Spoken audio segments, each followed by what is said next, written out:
আসসালামু আলাইকুম। আশা করি সবাই ভালো আছেন। আজকে কথা বলবো আম প্রবাসীদের স্বপ্ন এবং সম্মানিত নোবেল বিজয়ী ডক্টর ইউনূসকে নিয়ে। আমাদের বাংলাদেশের এখন যে অবস্থা, এই সিচুয়েশনে আমাদের আসলেই একজন এমন লিডারের প্রয়োজন, যেই লিডারটা অ্যাকচুয়ালি আমাদের বাংলাদেশটাকে ধরতে পারবে। যি যিনি আসলে বাংলাদেশটাকে এমন করে গুছাইতে পারবে, যেই বাংলাদেশটা আগামী ৫ বছর ১০ বছর পরে সারা বিশ্বের কাছে মাথা উঁচু করে দাঁড়াতে পারবে। সো এটা আসলে এখন যে পরিস্থিতি, এই পরিস্থিতিকে বিশ্লেষণ করলে খুব সহজ না। প্রত্যেকটা বুদ্ধিজীবীগণ এবং রাজনীতিবিদরা সবার কথা মোটামুটি একই।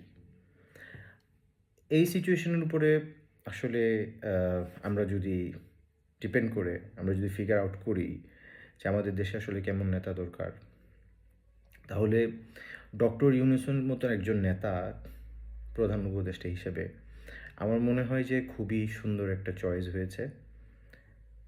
বিষয়টা এইজন্য কারণ আ এটা আসলে কোনো ইলেক্টেড গভর্নমেন্ট না তো, এবং ব্যাপারটা এমনও হয় নাই যে আপনার ইলেকশন করে একটা গভর্নমেন্ট ছিল, তারপরে আবার ওই গভর্নমেন্ট নরমালি ছেড়ে তারপর আরেকটা গভর্নমেন্ট আসছে। বিষয়টা এরকম না। পুরাই একটা এক্সেপশনাল সিচুয়েশন ক্রিয়েট হয়েছে।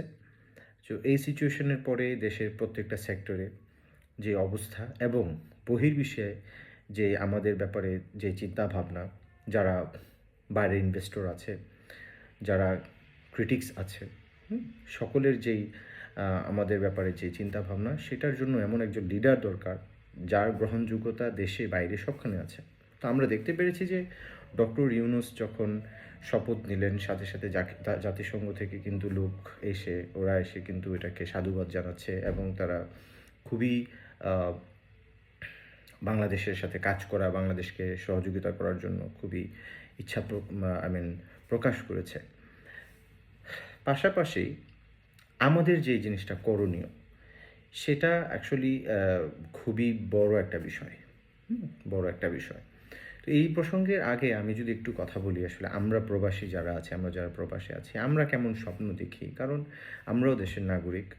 না, আমরাও দেশটাকে অনেক মিস করি। আর আমরা এইজন্য বেশি মিস করি, আপনি যখন কাছাকাছি থাকবেন আপনার ভালোবাসা, মায়া একরকম থাকবে। বাট আপনি যখন দূরে থাকবেন না, ছেড়ে যখন দূরে থাকবেন, তখন মায়াটা আরও বেশি বেড়ে যায়। তো দেশ তো মায়ের মতো, তাই না? তো মা যখন অসুস্থ থাকে, মা যখন রক্তাক্ত হয়, তখন তো আসলে কোনো সন্তানই আসলে সেটা মেনে নিতে পারে না। সেটা যে কোনো কারণেই হোক না কেন, আজকের এই দেশের সিচুয়েশন যে কোনো কারণেই হোক না কেন হয়েছে। কিন্তু দেশটা কিন্তু আমাদের সকলের। সো এই দেশটাকে আবার এটা থেকে বের করে নিয়ে এসে একটা সুন্দর সমৃদ্ধশীল দেশ উপহার দেওয়া আমাদের সকলের দায়িত্ব। এভরিওয়ান, এখানে কিন্তু কোনো ধরনের আম আপনার দলমত এরকম কোনো, এটার কোনো সে নাই, বুঝছেন? সবাই আমাদের কাজ করতে হবে একসাথে। সবাই, আপনি জামাত, বিএনপি, আওয়ামী লীগ যারা আছে, যারা সবাই আছে, মানে সবার কাজ করতে হবে। কারণ হচ্ছে এটা, যদি এখানে কোনো একটা দল, কোনো একটা গোষ্ঠী কোনো ধরনের সুযোগ নেওয়ার চেষ্টা করে, তাহলে কিন্তু ডক্টর ইউনূস না শুধু, সকলের ভালো কাজগুলো কিন্তু বৃথা হয়ে যাবে, নষ্ট হয়ে যাবে। হ্যাঁ? এবং পৃথিবী কিন্তু এখন খুবই দ্রুত এগিয়ে যাচ্ছে। সবাই কিন্তু এগুলো দেখে, ক্রিটিসাইজ করে, ইনভেস্টে আসবে না। হ্যাঁ? শুধু এটা না, অনেক জায়গায় প্রভাব ফেলে, অনেক জায়গায় প্রভাব ফেলে। তো যেই কথা বলতেছিলাম যে প্রবাসীদের স্বপ্ন, আমরা যখন এখানে থাকি, আমরা যখন বাইরে থাকি, বাংলাদেশের আলহামদুলিল্লাহ যে আমার মনে হয় লক্ষ লক্ষ মানুষ বিভিন্ন দেশে আছে, সারা পৃথিবীর বিভিন্ন জায়গায় তারা ছড়িয়ে ছিটিয়ে আছে এবং ছোট থেকে অনেক বড় বড় প্রফেশনে কাজ করতেছে, অবদান রাখতেছে। হ্যাঁ, এখানে কিন্তু ব্যাপারটা এরকম না যে প্রবাসী মানেই, প্রবাসীদের সব সেক্টরে আছে, খুবই হাইলি এডুকেটেড আছে, মিডিয়াম, যে যার জায়গা থেকে আলহামদুলিল্লাহ সবাই সারভাইভ করতেছে, কাজ করতেছে এবং সেই রেমিটেন্স আসতেছে দেশে। দেশ কিন্তু সমৃদ্ধশীল হচ্ছে, এটা একটা বড় পার্ট। আমাদের স্বপ্নটা কোথায়? আমাদের স্বপ্নটা জাগে তখন আমরা যখন বাইরে আসি, ধরেন ইউরোপে আসি অথবা মিডল ইস্টে, যেখানেই থাকি না কেন, আমরা দেখি যে এই দেশগুলো না একটা সিস্টেমে চলতেছে। সিস্টেমটা কীরকম? আপনার ভোটাভুটি হচ্ছে, ইলেকশন হচ্ছে, বাট আপনি জানেনও না অ্যাকচুয়ালি কে দাঁড়াচ্ছে। হ্যাঁ, আপনার কাছে চিঠি আসছে, আপনি হয়তো ফিল আপ করে দিচ্ছেন যে পোস্টে আপনি পাঠিয়ে দিবেন, আপনার ভোট হয়ে গেছে, অথবা আপনি ভোট গিয়ে দিয়ে আসছেন। ভোট কেন্দ্রে যাবেন, দেখবেন কোনো হই হুল্লোড় নাই, হ্যাঁ, খুব মানুষ একদম স্লোলি আসতেছে, দিয়ে যাচ্ছে, সারাদিন ভোট হচ্ছে। কোন দিক দিয়ে যে ইলেকশন হয়ে গেছে আপনি বলতেও পারবেন না। একদম সকল কাজ নর্মাল চলতেছে, কোথাও কোনো মিছিল মিটিং, কোনো হাঙ্গামা টাঙ্গা কোনো কিছু দেখা যায় না। আমি ইউকেতে আছি, ইউকের বিষয়টা আমি খুব ভালো করে উপলব্ধি করতে পারতেছি। আমি অনেকবার ইলেকশনে ভোট দিতে পেরেছি। সো এখানে তো আপনি ভোট দিতে পারবেন থাকলে। কত সুন্দর একটা বিষয়। ইলেকশনের আগে পরে যেটাই বলেন না কেন, আপনি কোন ধর্মের এটা কোনো বিষয় না। হ্যাঁ, আপনার কোনো কিছু হলে আপনার অধিকার আছে, আপনি ডাকেন, আপনার অধিকার আছে। হ্যাঁ, দাঙ্গা হাঙ্গামা হয় এবং এখানেও রেসিজম হয়, পৃথিবীর সবখানে রেসিজম হয়। আমি ইউকেতে বলবো না, শুধু সত্যি কথা, বাংলাদেশে আমরা আমাদের মধ্যে রেসিজম নাই, আমাদের মধ্যেও আছে। আমরাও কিন্তু আমি যদি ঢাকার ছেলে হই, আমি একটা অন্য একটা জায়গার মানুষ যদি আমার সাথে কাজ করে, যদি দলবদ্ধভাবে ঢাকার মানুষ বেশি হয়, আমরা তাকে মানে এটা হয়, এটা কিন্তু খুবই স্বাভাবিক আমাদের, এটা মানুষের, এটা আমার মনে হয় খুব নর্মাল একটা বিষয়। তবে মানে ব্যাপারটা সিভিয়ার হয় অনেক সময়, আবার অনেক সময় ডিফারেন্ট হয়, যেমন ইউকেতে এখন চলতেছে রায়ট। সো আমি এই ব্যাপারে এখন কথা বলতে চাচ্ছি না, এটা ডিফারেন্ট একটা ইস্যুস। সো স্বপ্নটা জাগে হচ্ছে তখন যখন আমরা এখানে আসি, এখানে কাজ করি, বিভিন্ন জায়গায় বিভিন্ন দেশে কাজ করতেছি, আমরা যখন সিস্টেমগুলো দেখি, কত সুন্দর করে ডেভেলপ করা সিস্টেমগুলো, মানে একটা সার্কেলের মধ্যে পড়ে গেছে। আপনি পৃথিবীর যে কোনো জায়গা থেকে আসছেন না কেন, আপনার পড়াশোনা এডুকেশন যেটাই থাকুক না কেন, আপনি এই সিস্টেমের মধ্যে পড়ে যাবেন। আসলে 6 মাস, 1 বছর, 1.5 বছরের ভিতরে আপনি এই সিস্টেমের মধ্যে পড়ে যাবেন। আপনি দেখবেন লগুলো ফলো করতে থাকবেন। আপনি ভুলেও চিন্তা করবেন না আপনি একটা ক্রাইম করবেন, ভুলেও চিন্তা করবেন না আপনি কাউকে আঘাত করবেন, ভুলেও চিন্তা করবেন না যে আপনি একটা ফ্রড করবেন। হ্যাঁ, ফ্রড এবং ক্রাইম পৃথিবীতে প্রত্যেকটা জায়গায় হয়, প্রত্যেকটা, এই জন্যই আইন, কিন্তু কম আর বেশি, আমি কমের কথাই বলতেছি এখানে। সো এই একটা সিস্টেম, তো সেই সিস্টেমটা দাঁড় করানোটা কিন্তু খুব সহজ কাজ না।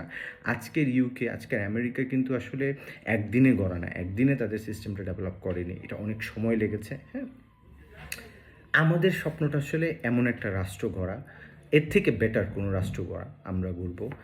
আমাদের যেহেতু আমরা মুসলমান সংখ্যাগরিষ্ঠ, সো আমি এখানে কোনোভাবেই মুসলমানের উপরে ডিপেন্ড করে ল তৈরি করা, এটা এরকম দেখার কোনো অবকাশ নাই। ডেফিনেটলি প্রত্যেকটা জাতির, প্রত্যেকটা ধর্মের সমান অধিকার থাকবে, সম্মান থাকবে, এরকম করে আইন হবে।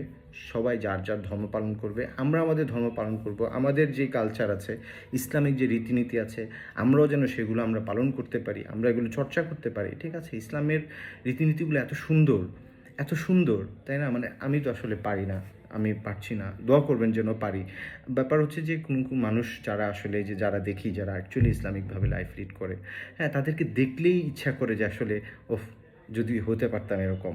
হ্যাঁ, সো স্বপ্নটা হচ্ছে যে একটা সুন্দর রাষ্ট্র, একটা সুন্দর সিস্টেম দাঁড় হইলে আমাদের কাছে, মানে আমাদের কাছে এই তৃপ্তিটা হয়তো হয়ে যেত, কারণ আমরা এই দেশে এসে আমরা কিন্তু কাজ করি। হ্যাঁ, অনেক মানুষ আছে প্রবাসে থাকতে চায় না, অনেক মানুষ আছে যে আমার দেশটা যদি এমন হইতো, কারণ আমরা যদি দেখতেছি এখন তো দুনিয়াটা আসলে ভিলেজের মতো, আপনি ক্লিক করলেই আপনি যে কোনো দেশ দেখতে পারবেন। সো প্রবাসে থাকলেই যে বিদেশের ব্যাপারে নলেজ থাকবে তা না, আপনিও দেখতে পারবেন, সবাই জানে ব্যাপারগুলো।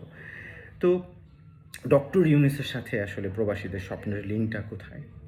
ডক্টর ইউনুস, উনি যেমন একজন মানুষ, জ্ঞানী একজন মানুষ, খুবই অ্যাকসেপ্টেবল একজন মানুষ, আর প্রত্যেকটা মানুষের ভুল শুদ্ধ মিলেই আসলে মানুষ।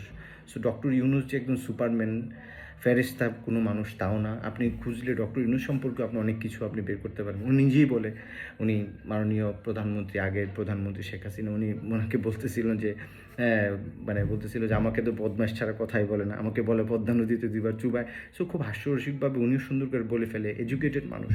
সো মুদ্রা কথা হচ্ছে উনি ভালো মন্দ সেটা পরের কথা, অ্যাকসেপ্টেবল একটা মানুষ, খুবই এডুকেটেড একটা মানুষ, সারা পৃথিবী ওনাকে খুব মানে সম্মান করে, সেরকম মানুষ আমরা পেয়েছি। সো আমরা যদি এই মানুষটাকে সকলে মিলে সবার জায়গা থেকে আমরা যদি হেল্প করি না, সত্যিকার অর্থে এই দেশটা বেশি সময় লাগবে না এই দেশটা চেঞ্জ হইতে। ট্রাস্ট মি, এই দেশটা চেঞ্জ হতে বেশি সময় লাগবে না, সকলের আগে আসতে হবে।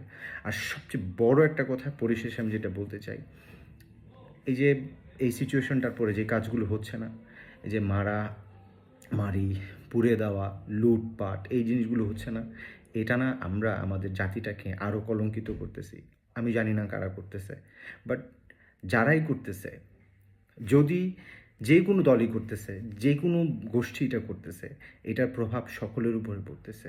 এই নতুন গভর্নমেন্ট তারা প্রেশারে পড়বে, যারা পরবর্তীতে আসতে চাচ্ছে তাদেরও কিন্তু প্রেশারে হবে। আর যে একটা আন্দোলন হয়েছে, এই আন্দোলন মানুষকে কিন্তু সজাগ করেছে। মানুষ কিন্তু এখন আর ওই রকম মানুষকে চাইবে না যারা এই ধরনের কাজে লিপ্ত। খুবই কেয়ারফুল থাকতে হবে।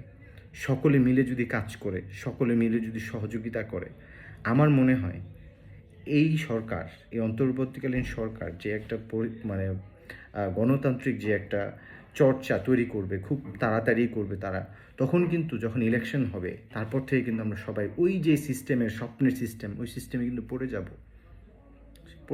সকলের জন্যই ভালো হবে। সকলেই পৃথিবীর মধ্যে একটা, আমার মনে হয়, এক্সাম্পল হয়ে যাব আমরা বাঙালিরা। সো আমরা সবাই সবার থেকে ঘৃণা বিদ্বেষ ছেড়ে এখন সবার দায়িত্ব আছে, সকলের দায়িত্ব আছে। আপনি যে কাজ করতেছেন আপনি ওইটা সচেতনভাবে করেন, এটাই আপনি দেশের জন্য আপনি করতেছেন ভালো। আমি যেটা করতেছি আমি চিন্তা করি যে আমার দেশের জন্য যেন এটা উপকার হয়, এটা আমার জায়গা থেকে এটাই দায়িত্ব। একটা কথা আছে যে যদি আপনি ভালো করতে চান, আপনার ভালোকে সম্বোধন করাও আপনার জন্য অনেক বড় ব্যাপার। মানে এটাও আপনার পার্টিসিপেশন। আপনি ভালোকে, আপনি কি বলা যায়, মানে কি বলে এটাকে, মানে আপনি এটাকে সমর্থন করছেন, সরি, সমর্থন করছেন। সো সমর্থন করাটা অনেক বড় ব্যাপার।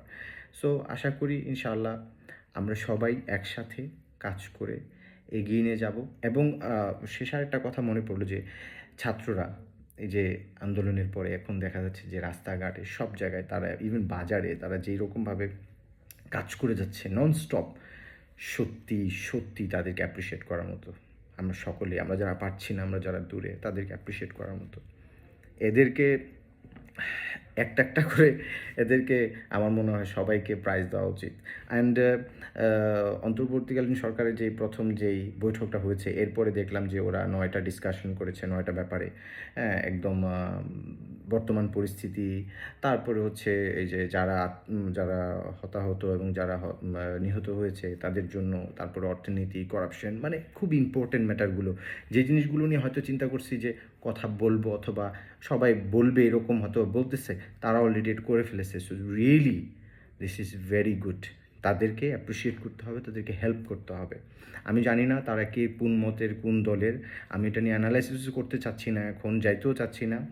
সবাই জানে এগুলো আপনি ক্লিক করলেই পাওয়া যায়, বাট দ্য থিং ইজ এগুলোতে যাইতেই চাচ্ছি না। বিষয় হচ্ছে সহযোগিতা করো, দেশকে সামনের দিকে ঠেলে দাও। এটা হচ্ছে আমাদের দায়িত্ব। গণতন্ত্র চর্চার একটা মাঠ তৈরি করতে হবে, প্ল্যাটফর্ম তৈরি করতে হবে সুন। এবং এইরকম কোনো ইতিহাস আমাদের পৃথিবীতে, আমাদের বাংলাদেশে যেন কোনো দিন আর না আসে। সকলের প্রতি আমার ভালোবাসা রইল, দোয়া করবেন এবং পাশে থাকবেন। আসসালামু আলাইকুম।